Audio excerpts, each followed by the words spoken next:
Welcome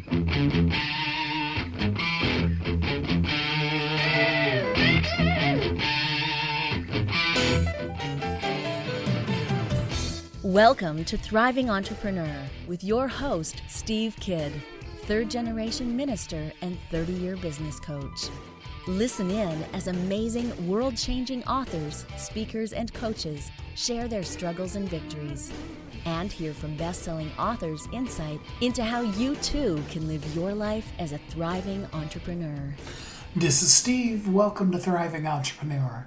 Thanks for being here with us today. I appreciate you. I'm so glad that you choose this time.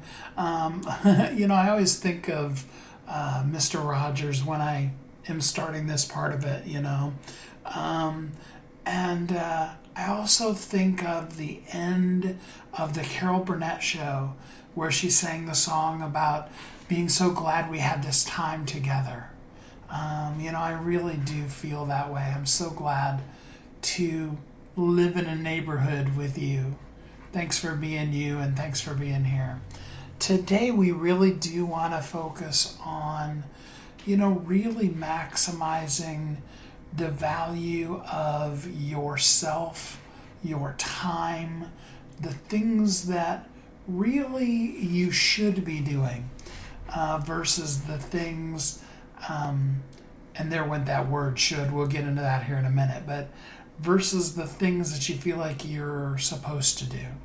So like I said, we're going to jump into, and we're going to jump all over that should word too, and really create for ourselves, hopefully, the beginning framework of a life that is filled with doing the things that we're meant to do. I hope that feels inspiring and appealing to you as well, because today I really want to help you, maybe even hack your own life, your business, really maximize your time, because your time is so valuable and also so important. So let's jump right into it. Before we do, I gotta talk to you about my friend Errol. Oh my gosh, a billionaire. I was having a conversation with Errol, it was a while ago, and we were talking about the fact that billionaires do, they basically don't pay for anything, is really the basic way to say it. Billionaires think of money differently than the rest of us do. For a billionaire, if they want to fly somewhere, it makes more sense to purchase a plane, take the flight to where they want to go, but then rent the plane out on an ongoing basis and turn that plane into a revenue stream. A billionaire will invest in a hotel and then live in one of the rooms of the hotel and allow all the guests of the hotel to pay their rent, their utilities, probably their food, all of those things. They maximize the power of the money that they've collected to be able to have a quality of life that allows them the ability to basically not have to dip into that. That's why sometimes if you've ever looked at the Fortune 500 list, what you'll see is that there's a lot of those names that stay on there, and the numbers that they have either are continuing to increase, or at the very least they're staying the same because they've learned a different way to look at money, especially when it comes to running a business. Errol has had 47 businesses, all of which he has successfully launched and either sold as a publicly traded company or sold them to a private individual for a profit. He's 47-0 in victories with businesses, and this billionaire wants to work with you. He wants to give you one-on-one, not just a little bit of time, but like 2 hours every week, plus be available to you via email anytime you have a question. He even said to me, and then if it's something I can't answer via email, I'll just jump on the phone with him. Imagine that kind of access to somebody with that kind of a track record and that level of experience. Now I can tell you, with having coached with Errol, that you're going to start off feeling like you started back into life, and especially business kindergarten, and that's okay. You're going to learn a lot of things. If you're interested in being coached by a billionaire for probably less than what you're looking at paying for most of the people who, maybe just broke six figures for the first time ever in their business. If you're interested in that, reach out to me, send me an email, Facebook me, Steve Kidd on Facebook, and let's talk about how we can effectively really introduce you to Errol and get coaching for so much less than you can even believe you can get the coaching for, and up-level your business like literally never before. Again, and the reason why I took so much time talking about the opportunity with Errol today is because everything that I want to talk about in the show today, even with the interviews that I'm doing, my thought behind them is your time. And I'll never forget, in the first coaching call I had with Errol, he said to me, "What is the most valuable thing that you have in your whole entire life?" Think about that for a minute. What is the most valuable thing you have in your entire life? And there are so many things that come to mind, tangible things, houses, cars, diamonds, all of those things can come to mind. Often relationships definitely come to mind, people that we value that are so much more precious than diamonds that are in our life. But the most valuable thing that you have in your life is time. Everybody in the whole world has the same exact 24 hours in every single day. Whether you're Jeff Bezos, who is now the richest man in the world, Bill Gates, Warren Buffett, Oprah, even people who are only just, millionaires, or people who just broke their first six figures, all the way down to, the people who work so hard but don't get a check for it, like your mom, and people like that. No matter who you are, no matter what you charge, no matter how much you make annually, you every day wake up, and that day, starting at midnight, has the same exact 24 hours starting at midnight that Jeff Bezos has in his time. Now, if you've ever read some of the comparisons, I remember back in the day, there was one that compared Michael Jordan to Bill Gates. And they put together everything that Michael Jordan at the peak of his career was making, both as a player as well as in endorsements and all of the things that he was doing. And then they said Bill Gates makes that in interest on his money in like the first hour of the first day of the year. And the point of that one was geeks win, and those of us that were real geeks in high school and, loved computers and all those kind of things, we love that kind of stuff. We love the validation that it gives to ourselves, that all this work we're putting into this business and all of the sometimes seemingly unrewards that come from the day-to-day struggle, that there really is a victory at the end of that. But here's the thing. Michael Jordan, Bill Gates, they both still only have the same number of hours in their day. Both of them extremely successful. Both of them are people that have achieved a level of success that in our different industries people aspire to. There are just people like that in everything you look at, and money doesn't become a part of that. But the time, that 24 hours in every day, is the same for all of them. How do you maximize while it's called today? How do you make the most out of today? I mean, my good friend Ernie Villanueva has said, and I've quoted him so many times, yesterday is a canceled check. Tomorrow is a promissory note. Today is the only legal tender you can spend. Think about that for a second. You have this 24 hours, and depending on what time of the day it is, depends on how many of those hours you've already spent today, but that's it. People go to sleep every night and don't wake up the next morning. People take vacations, and that's good, and you should. I think that's a way of maximizing the 24 hours of that particular day. Sometimes the best thing you can do is get away with somebody you really love and just spend every moment with them. The moment of spending time holding someone you love's hand or talking to somebody, it's so important. My mom turned 81 this year. My dad turned 80. It just seems impossible even saying it that happened. But, like all of us, the years keep going by. Before you know it, poof, I just turned 53.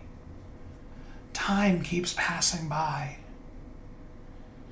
And the older I get, the more I become aware of how important it is to maximize the time. Whenever I get a chance to be able to tell my mom, who may be listening, I love you, Mom. My dad, who also could be listening, I love you, Dad. My children possibly are listening, and I love each and every one of you. It's so important to maximize today. So now then we begin looking at the two elements that we always talk about on the show, your life and your business.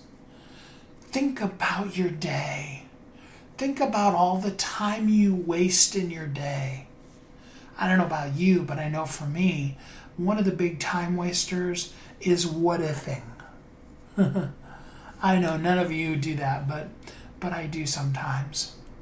I'll find myself saying, if only I had done such and such, if only this was different, if only.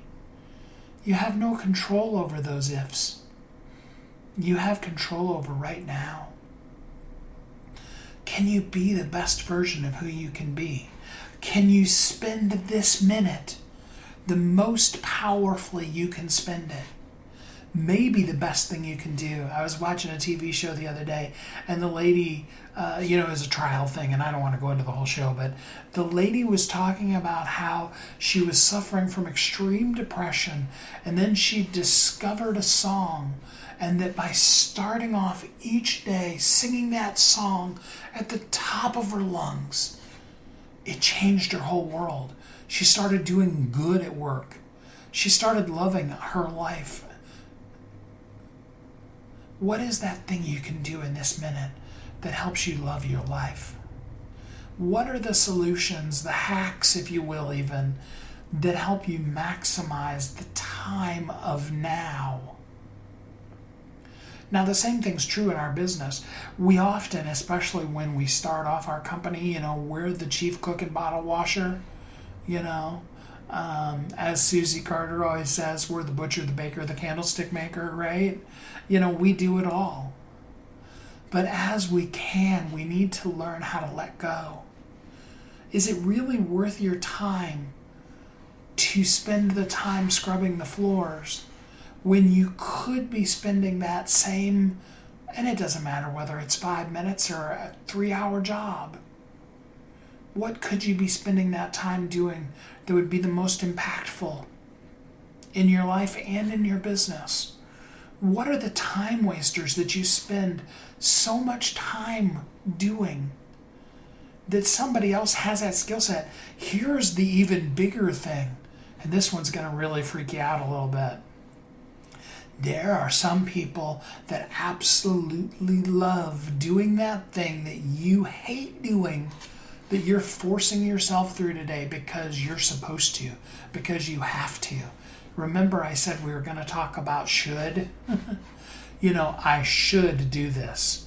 Well, I've said to Kathy a million times, and I'll say it to you right now. Quit shoulding on yourself. Should is such a horrible word, because there are things you are meant to do, life goals and dreams that you're meant to fulfill, but there's nothing you should do. Those pressures come from somebody and somewhere else, and they're not real. But the 24 hours that's today, that's real. And today, oh, today, maximize all of the marrow, all of the juice out of today. Make it the best day ever. Love somebody that you really truly love to the ultimate, just the max of your capacity. Squeeze them until they squeak. You remember when your babies were little? Sometimes you just want to just scoop them up and squeeze them. Or maybe you have a little puppy like I do, my little Mocha. Sometimes I just want to rub that little fur ball until the hair just falls off of her, because she's just so sweet and adorable. She's always there for more love and more rubs. Those are the things that we want to maximize our time. Giving the love, the hugs, and the kisses. Doing not the things we should, but the things we're meant to do in this world. Focusing our time, effort, and energy today on fulfilling that thing that you're meant to do, that purpose that you're meant to serve. What if you did that? What if there were some tips and tricks, both in your personal life as well as in your business, that could help you do that? Well, today we're going to talk about that. And at the end of this episode, you're going to have some more tips on how you can live as a thriving entrepreneur. I'm ready for it. How about you? We're going to take a break and we'll be right back. You've heard Kathy and I talk about it. You've seen the workshops. You have watched as others of your friends have become a best-selling author. And now it's your turn. Let me ask you this.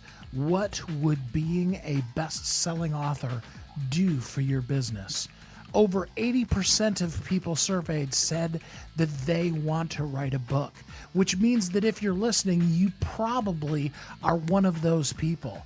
Now is your time, because you have a message that needs to be shared. That message is not for you. It's not for your ego. It is because it serves other people. Kathy and I are here to help you share your unique brilliance with the world. All you need to do is go to WeHelpYouThrive.com, check us out, and find out how you can be a best-selling author today. Welcome back to Thriving Entrepreneur. This is Steve. Welcome back. Thanks for listening to Thriving Entrepreneur today. I do hope that if you're interested in doing coaching with Errol, that you will reach out to me. You can send an email to askstevekid@gmail.com. You can schedule a time to talk, of course, about doing your book anytime by going to askstevekid.com and scheduling a time. But I really do hope that you'll take advantage of being able to coach with Errol. So let's jump in. First, we want to talk about you. Some hacks that you can use for your life to hack your life and make it better, to more powerfully maximize the 24 hours that is today. I'm ready for it. How about you? There are so many things that run through our head that create fear and ultimately make us treat ourselves badly. Well, today is the day for that to stop. Today, we're going to talk about some of those things and help you break through to a more positive, encouraged reverence of yourself. I'm joined by Angela Gallo, and she is going to talk to us about some amazing things that she's going to teach us on visibility, authenticity, and self-exploration. Hi, Angela. How are you today? Hi, so well. Thank you for that delicious intro. Beautifully Yeah, said. Makes me very excited to be here. Thank you. yeah, absolutely. So tell us a little bit first about who you are and what's got you to this point in your life. Sure. So the story has been interesting and kaleidoscopic, and one that I have really made a conscious effort to lean into over the last 12 months. Really embody everything it is that I have learned in a nuance or a really big revelation of sorts within probably the last 10 years of my life. And everything that has unfolded has come from one iota of catalyst in the realms of self-expression. So the ways that I have fought for that self-expression, the ways that I have fought to allow myself to be seen by myself, the ways that I have quite literally went to battle every single day to reclaim personal power and regain that sovereignty over my self-expression, and all of the work that I have subsequently participated in, either on a one-on-one capacity, coaching other people through visibility, or just the general conversations that I've had with my followers and my fans and my community online, and how I have come across the same denominators over and over and over again. And eventually, it became really clear to me that I had to start having deeper conversations around these fears that kept presenting themselves and the ways that they were sabotaging our absolute birthright to be seen and be heard and allow ourselves to step into the realms of our fullest potential and our fullest purpose, which is just not possible without access to your voice. And so I kept coming across people who were afraid of being seen, afraid of their own success, afraid of their own happiness, and afraid of loving themselves unequivocally. And throughout the last couple of months, I've really just devoted my time and energy to bringing people, I feel, a little further away from this institutionalized idea of worship and really back down to the reverence of ourselves. And I really, really believe in my core that everything it is that I have experienced in my life, whether that was trial or triumph, every way that I have alchemized struggle to strength, every way that I have felt squashed and often subconsciously did everything I could to pick myself back up again, has really come from this sickness of feeling invisible, and this sickness that we're all dealing with, the sickness of self-deprecation, of self-loathing, of feeling like we're broken, like we are never enough, that keeps us moving on this conveyor belt that is killing us. And so that's how I got to where I am today. That is so powerful because, I don't care who it is. I know people who have made gigantic amounts of money, as well as people who have never worked a day in their life. And every single one of them has that little voice in their head that's saying crap about them. Mm-hmm. so, Mm-hmm. so what is the ultimate hack to get to that success that's buried beneath all of that trash? I love it.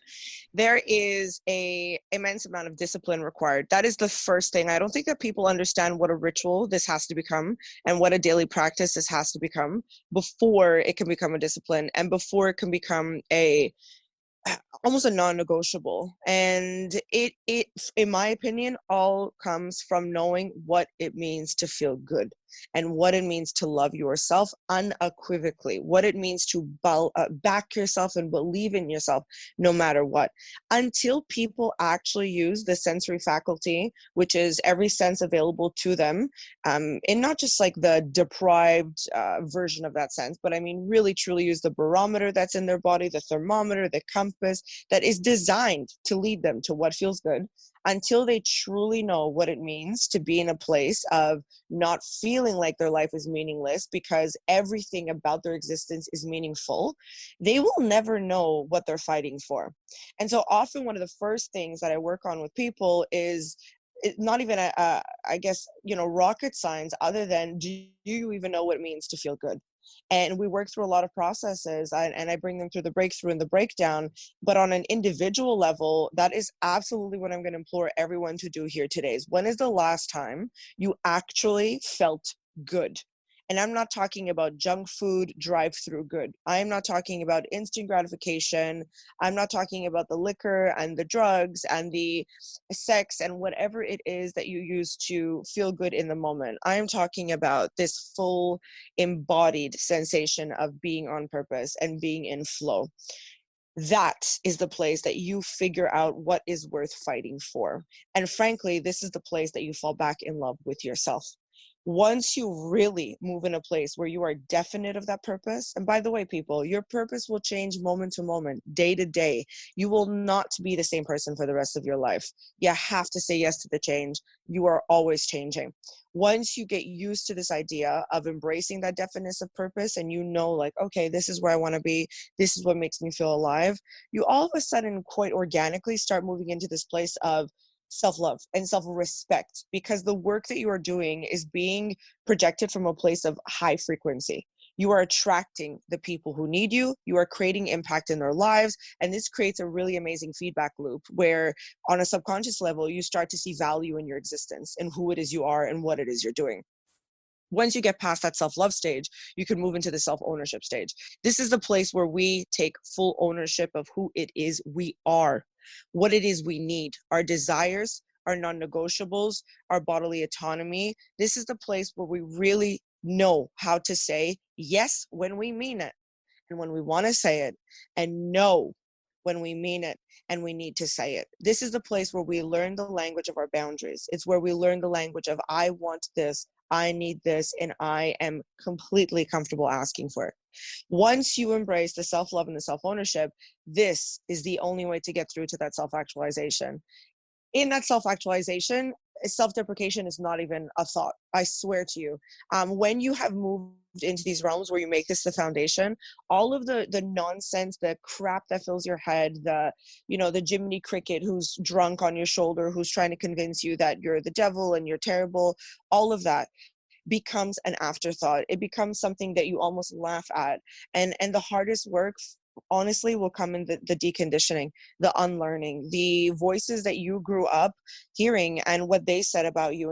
And you've got to understand that 95% of what we learn by the time we're 35 becomes our reality via learned and memorized behavior.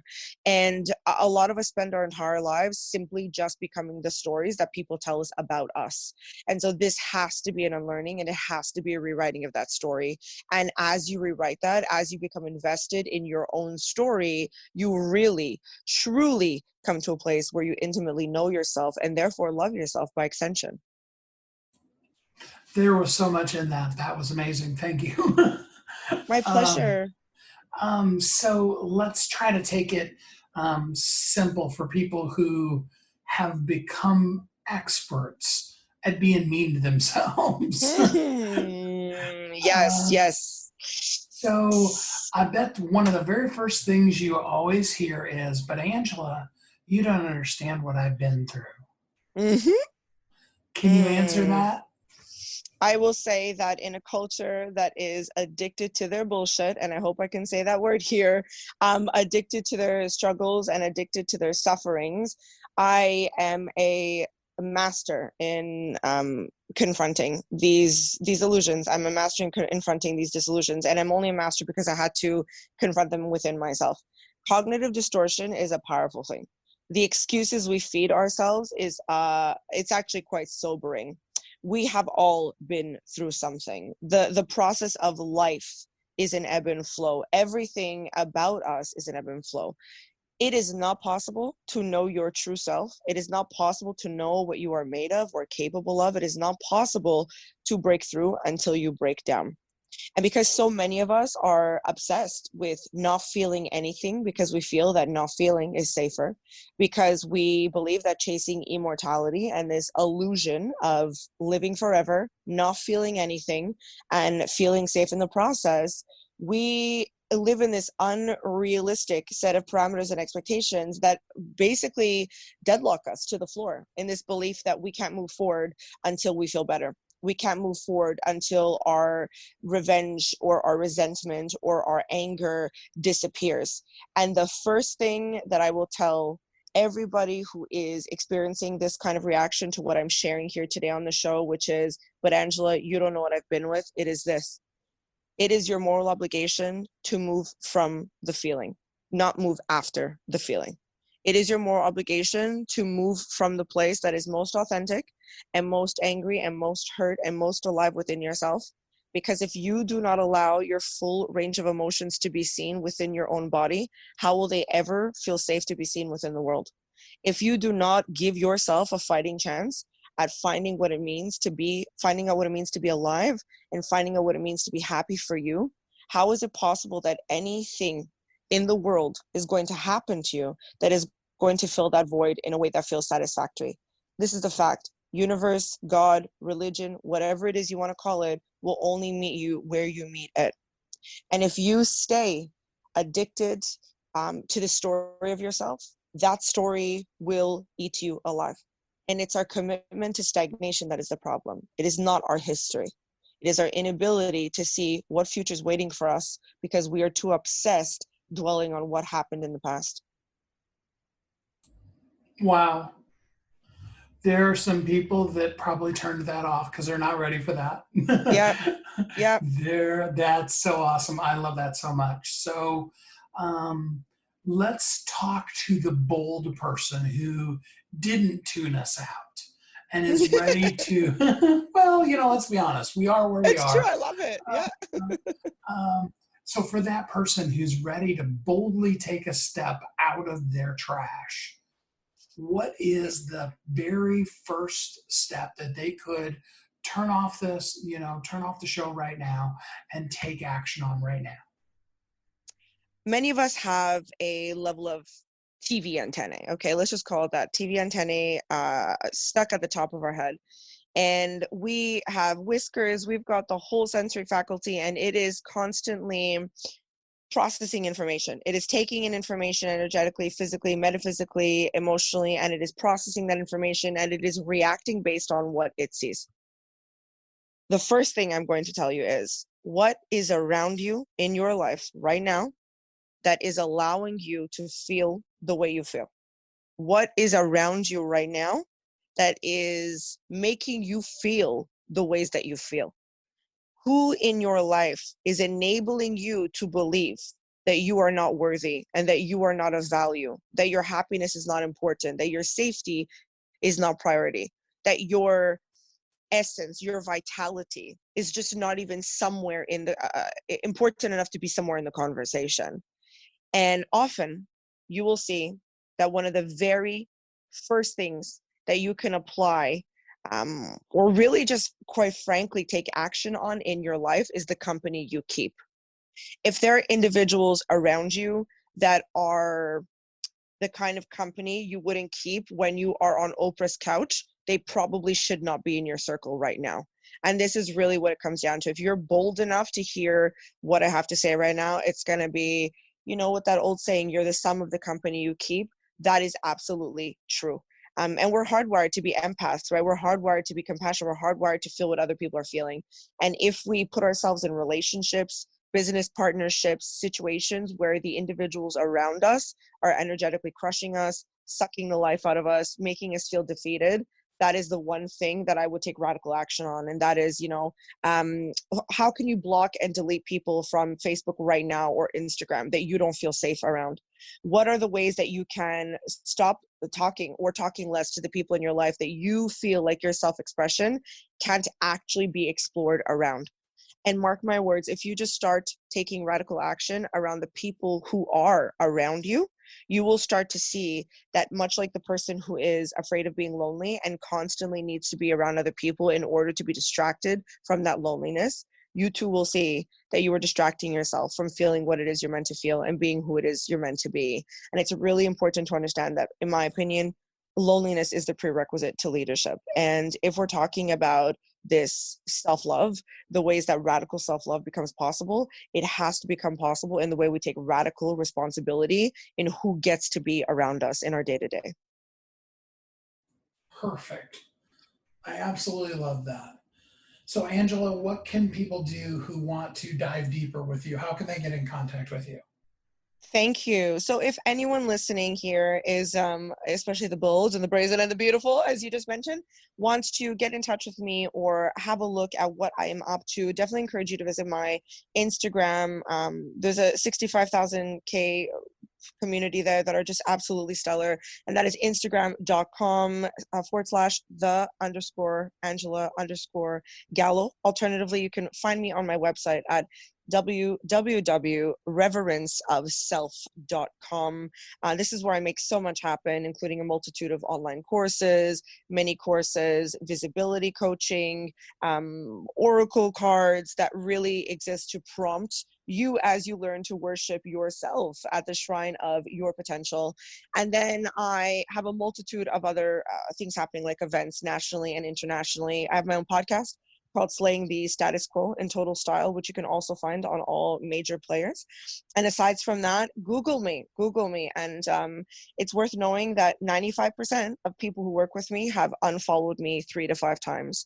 And that speaks volumes about the ways we avoid the inner work. And if you're ready for that level of deep excavation, I got you covered. Angela, thank you so much for spending some time with us here on the show today. I do encourage everybody to be bold and reach out and see. Don't unfriend Angela. Actually get the work done. Thank you so much for having me. This has been so much fun. Have an amazing day. I just love when somebody comes in with some powerful tips on ways that we can make our life better. It's the simplest thing sometimes that really makes the biggest impact. And if you will really take and maximize today to do all that you're meant to do, that you can do today, that's really all we can do. Maximize today. Make the most out of this particular 24 hours and live as a thriving entrepreneur. We're going to take a quick commercial break and we'll be right back. You've heard Kathy and I talk about it. You've seen the workshops. You have watched as others of your friends have become a best-selling author. And now it's your turn. Let me ask you this. What would being a best-selling author do for your business? Over 80% of people surveyed said that they want to write a book, which means that if you're listening, you probably are one of those people. Now is your time because you have a message that needs to be shared. That message is not for you. It's not for your ego. It is because it serves other people. Kathy and I are here to help you share your unique brilliance with the world. All you need to do is go to WeHelpYouThrive.com, check us out, and find out how you can be a best-selling author today. Welcome back to Thriving Entrepreneur. This is Steve. Welcome back. Thanks for listening to Thriving Entrepreneur. Thanks for being here with us today. Do take me up on that offer to be able to do some work with Errol. It is totally going to be worth it. Now we want to move on to some of your business and your financial kind of things.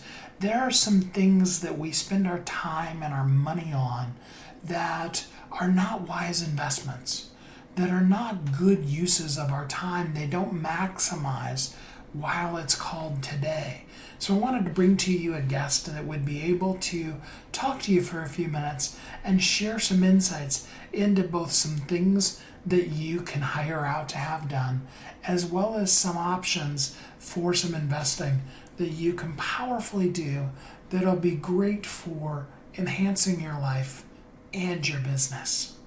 The world of investing is so diverse, and then when it comes to your business and bringing investors into your business, maybe you've watched shows like Shark Tank or things like that, but there's so much more that's out there in the world when it comes to bringing an investor into your business. So to help those of you who may be contemplating that, I'm joined by an absolute expert in this field, Joe Du Bey. He is the co-founder and CEO of a company called Eden, who has raised over $40 million for leading investors such as Y Combination, Fifth Wall Ventures, and several others.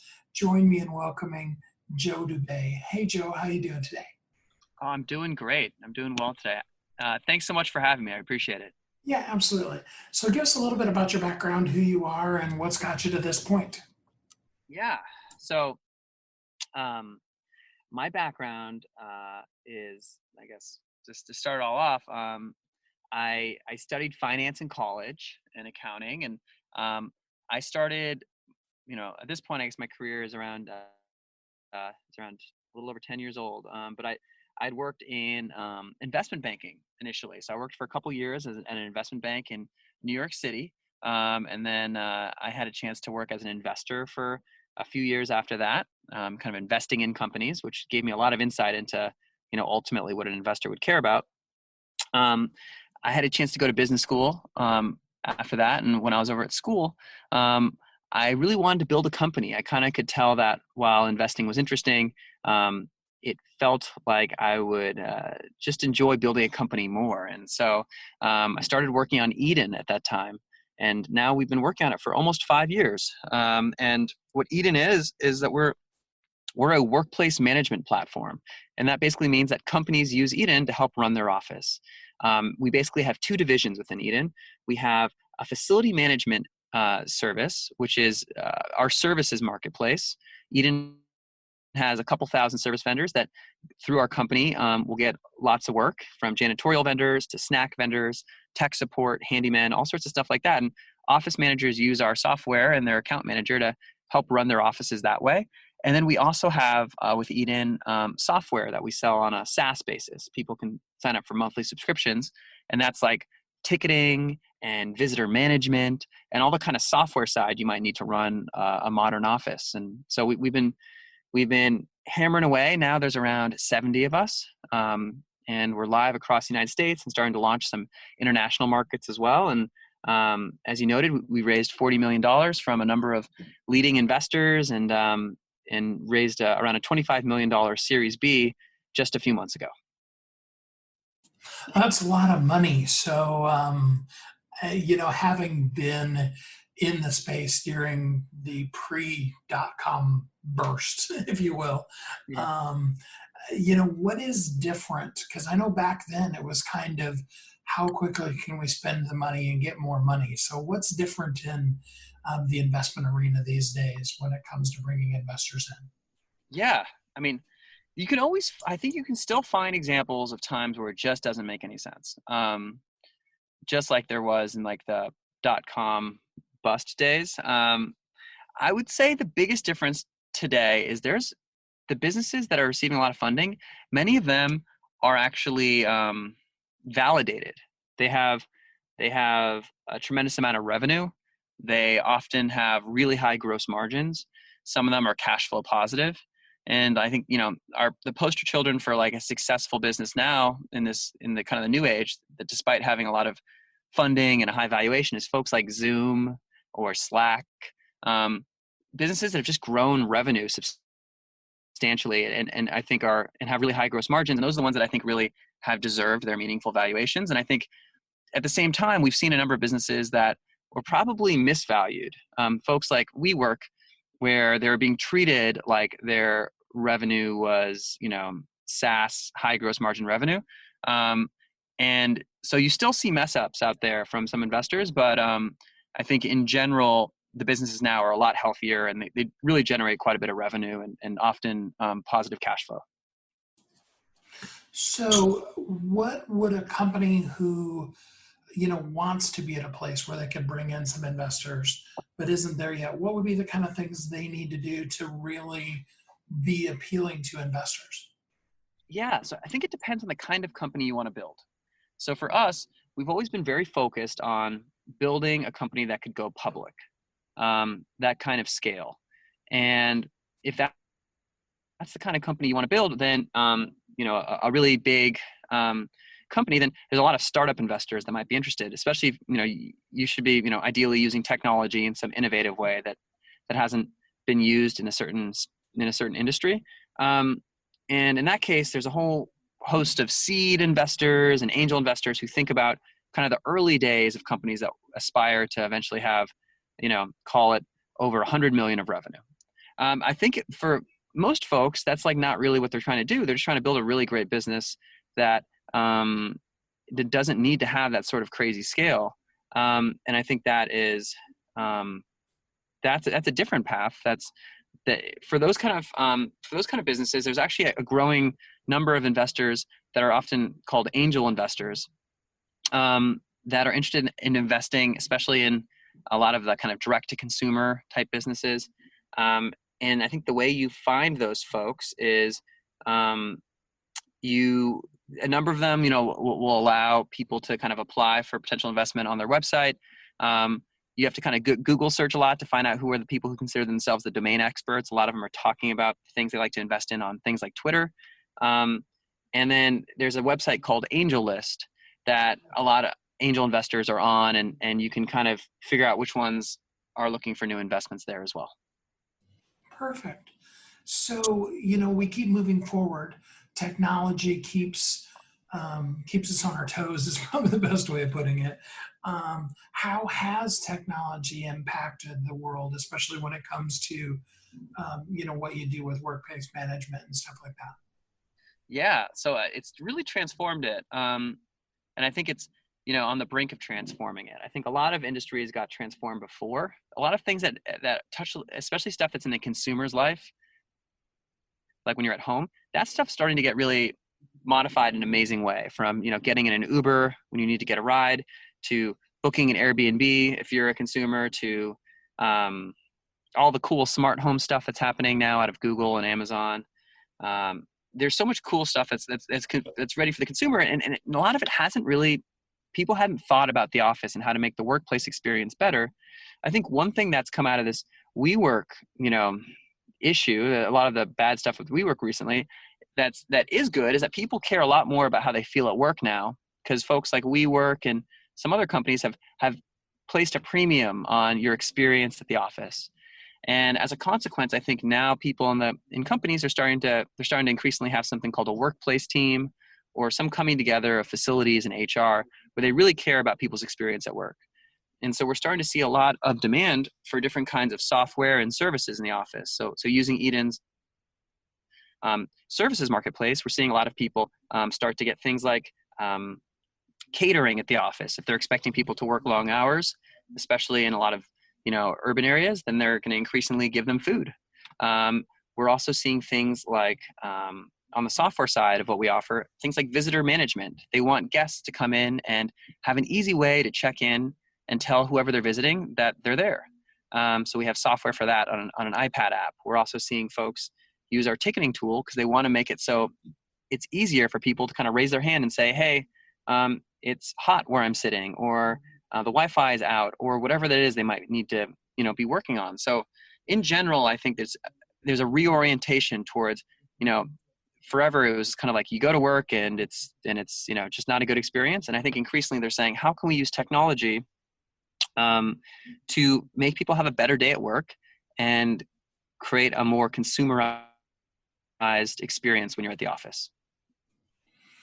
It immediately made me think of not the TV show, but the movie that came before it, the movie The Office, where the guy was basically, the less he did, the more he got promoted. Yeah. And we need to move away from that cubicle nature of drone workers to something where we can really impact the lives of people. 100%. And I think that's really where the world is moving. And so we want to be a part of that solution by making it really affordable and accessible for people to have a better workplace experience. So what are maybe like the top 5 or so ways that you engage with companies, especially smaller ones? Yeah, so smaller companies are actually that's our biggest audience, kind of the small and medium-sized business market. Because we found that if you're really small, if you're just like a person or two, you're often staying in a co-working space. And if you're really, really big, you've got 15 offices or more, you often are working with one of the global real estate service companies, someone like a CBRE, who will manage all of your offices for you. But everyone kind of in between, if you've got, 5 to 300 employees or something, they're the ones who've kind of been left out. And they're the ones who can really use Eden's marketplace of services. And we're seeing them use it for, doing basic stuff like finding the right janitorial provider and managing that provider through our dashboard. They're able to request various handyman services through Eden and get a TV mounted so they can have that in their office, or even set up recurring fruit delivery through our marketplace. And we're also seeing them, want some basic stuff like visitor management. So they'll often want to set up through our software a simple iPad because maybe it's too expensive to have a person at the front desk all day waiting for people to check in. And instead they'd want to use our iPad to make it easier for guests to check in, less expensive for them, and still have things like a non-disclosure agreement that gets signed because they care about, protecting the confidentiality of their work.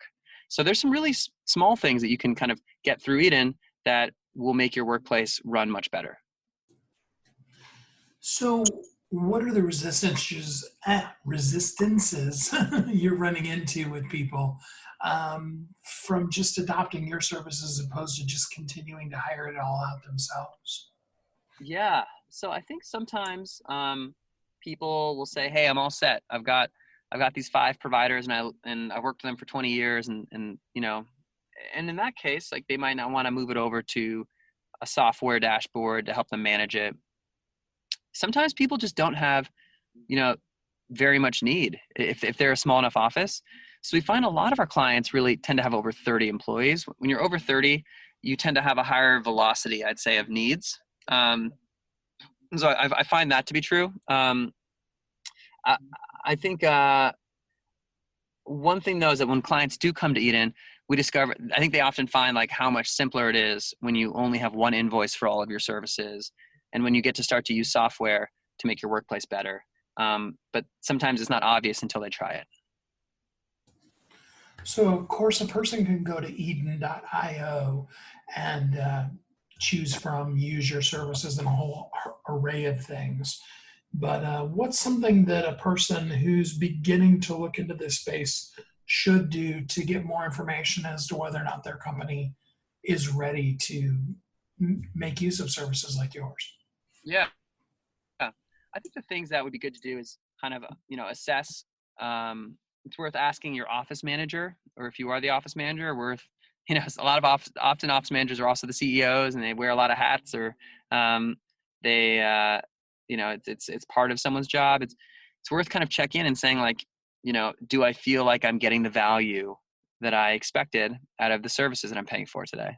And if you kind of look at it and you're like, hey, that is sort of expensive what I'm paying for today, maybe you want a more competitive offering through a marketplace like ours.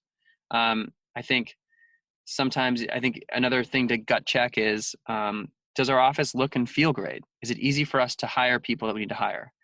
If the answer is maybe not, then I think it's worth, checking out if Eden's a good solution for you.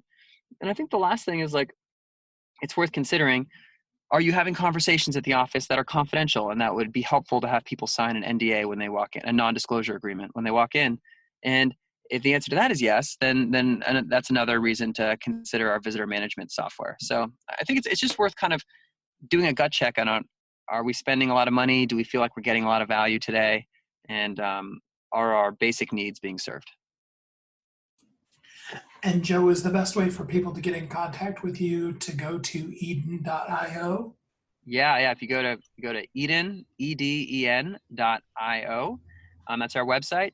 Just put in your email address and your name, and we'll email you right away, and we can talk through all your options. I think that's probably the best way.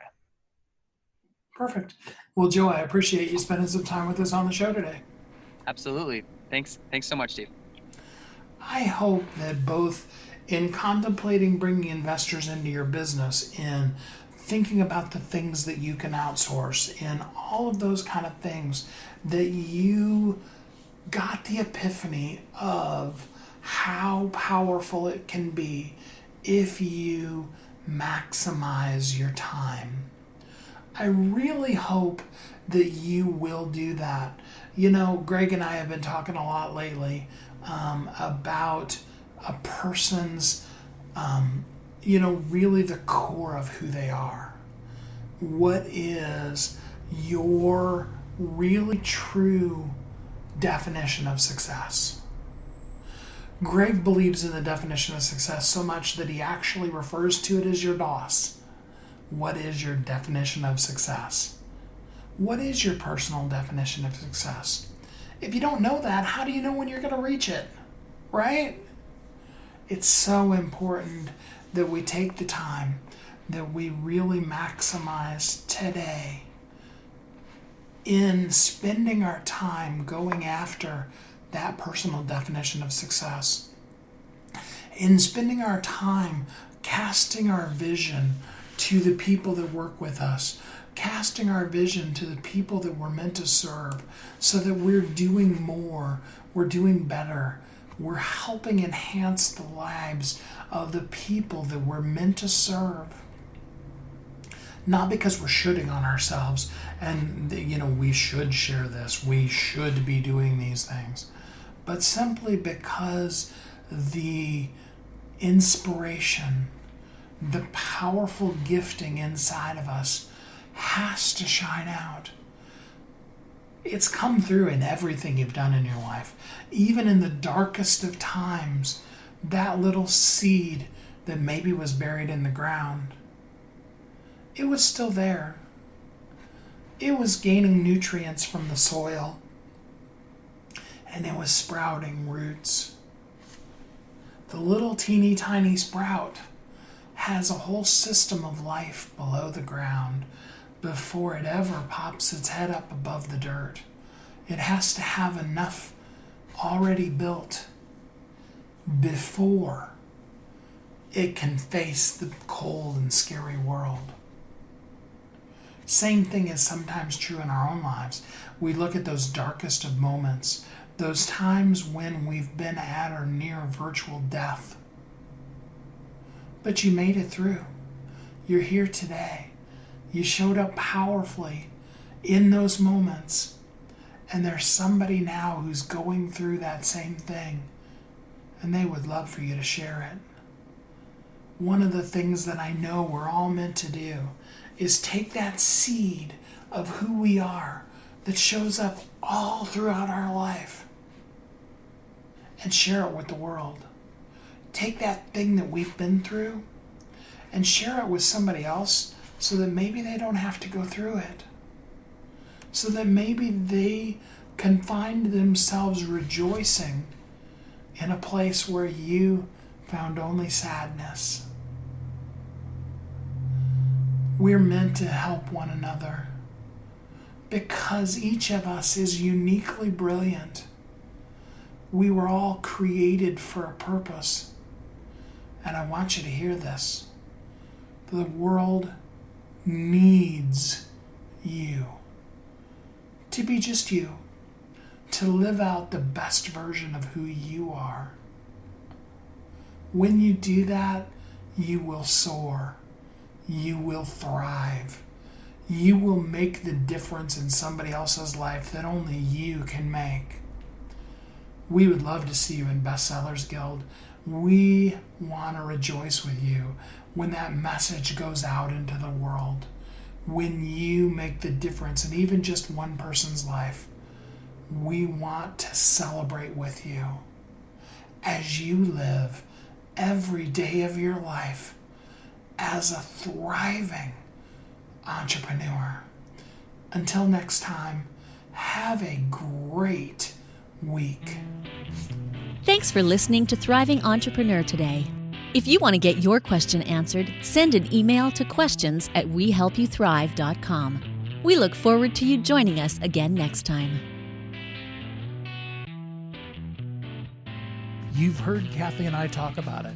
You've seen the workshops.